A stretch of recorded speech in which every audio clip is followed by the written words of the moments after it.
As we arrive in the island of Grenada, I sit on the balcony and imagine the things that have happened here over the years. 1498, Christopher Columbus became the first European to report sighting Grenada during his third voyage, naming it La Concepcion. But Amerigo Vespucci renamed it Mayo just a year later. Having said that, there's no evidence the Spanish ever settled here.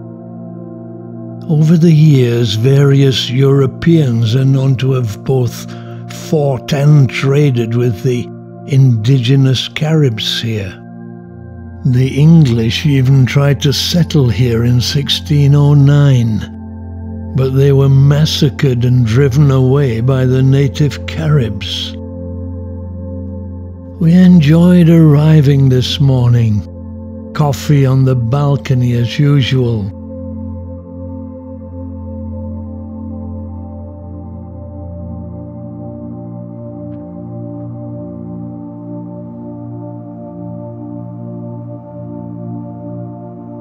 These two mammoths are going to be moored on a 30-foot jetty.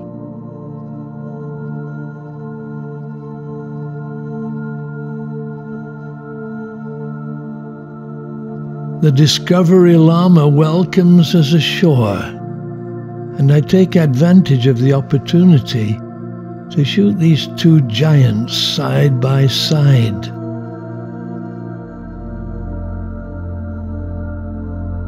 Not surprisingly, in the distance, Fort St. George on top of the hill. Built as Fort Royal by the French, renamed by the British in honor of George III. Indeed, a spectacular arrival.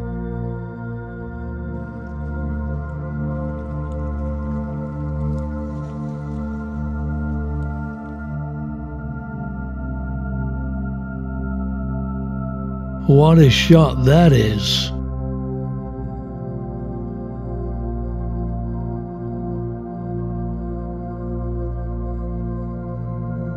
The cruise certainly lived up to all my expectations. But one thing I hadn't bargained for was the diversity, each place providing a different aspect of the Caribbean, each in its own way unique. One of the mainstays of Grenada is the chocolate. They call it from tree to bar. And Grenada is one of the world's top chocolate-producing countries. You've probably eaten chocolate grown here. It's also one of the top rum-producing countries that's been producing rum since 1785. Also famous for its production of nutmeg and mace, mace being a part of the nutmeg plant. It's also renowned for its spices: cloves, cinnamon, vanilla, ginger, bay leaves, turmeric, and pimento.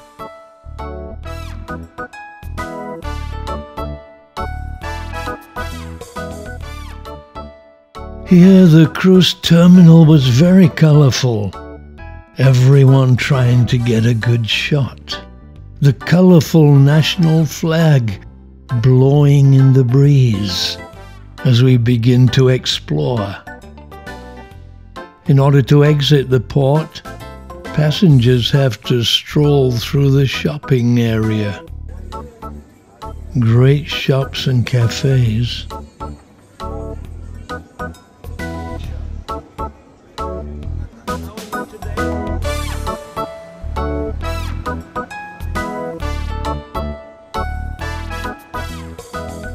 Outside, we begin our exploration of St. George's.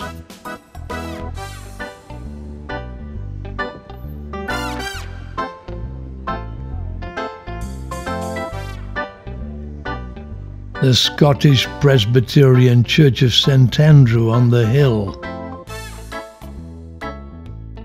St George's, an interesting little town. Some old buildings, some new buildings.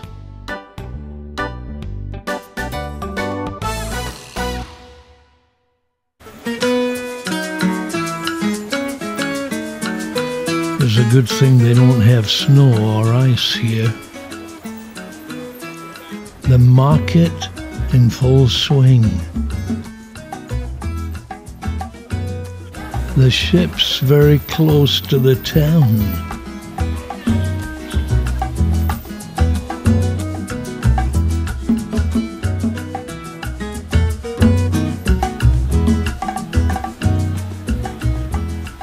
The town is actually very busy today.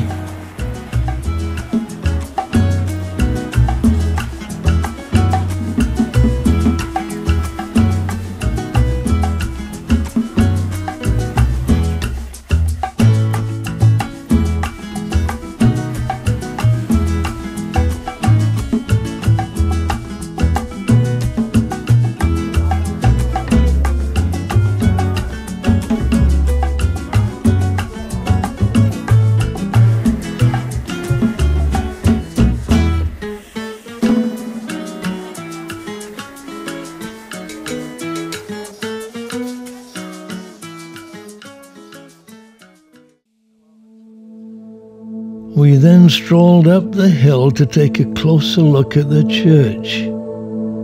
Inside there was a pipe organ.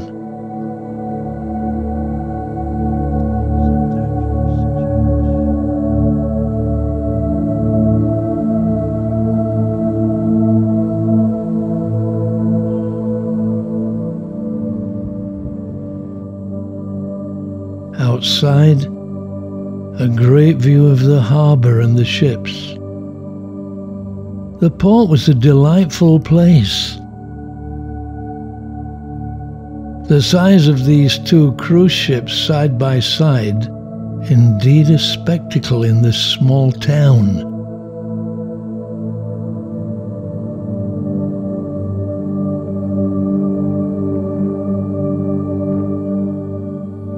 So we then stroll back down into the town.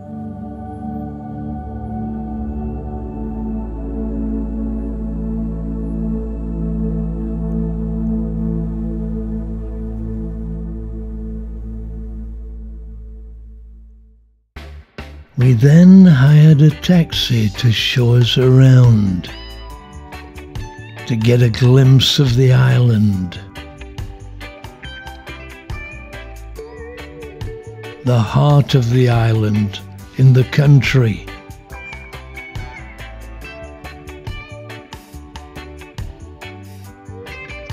A papaya tree, pawpaw. Then the cocoa tree, the fruit, quite big.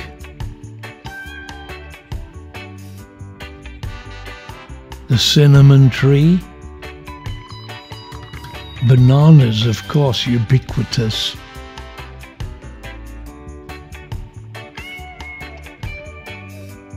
Interesting flowers.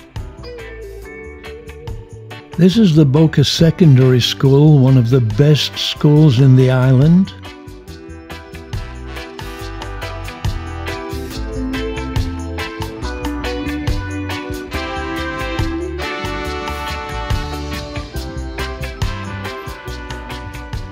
So we get to enjoy the scenery and the history and some great views.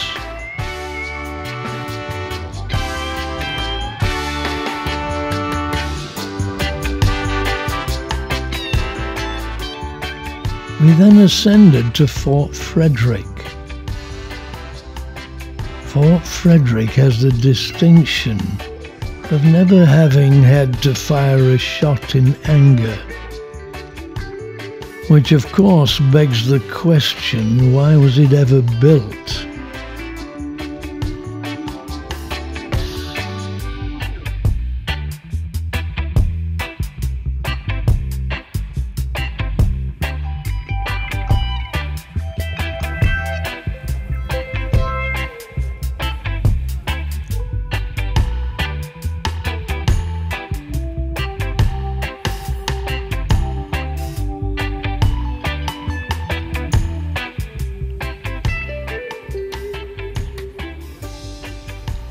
The fort has a system of underground tunnels and passageways, and an extensive waterworks system. The tunnels also protected the soldiers from enemy fire.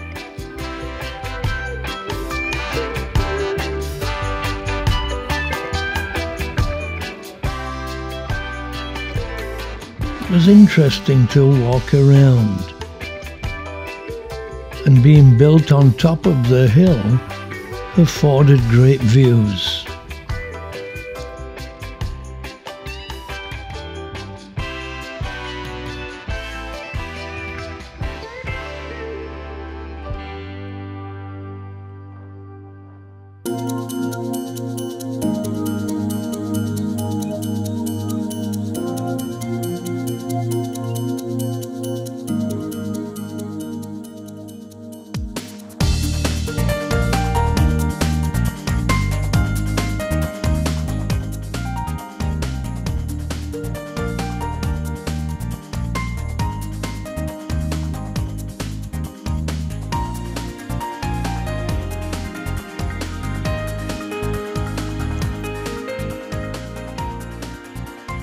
Our driver, Felix, is excellent. He will now take us to visit the beaches.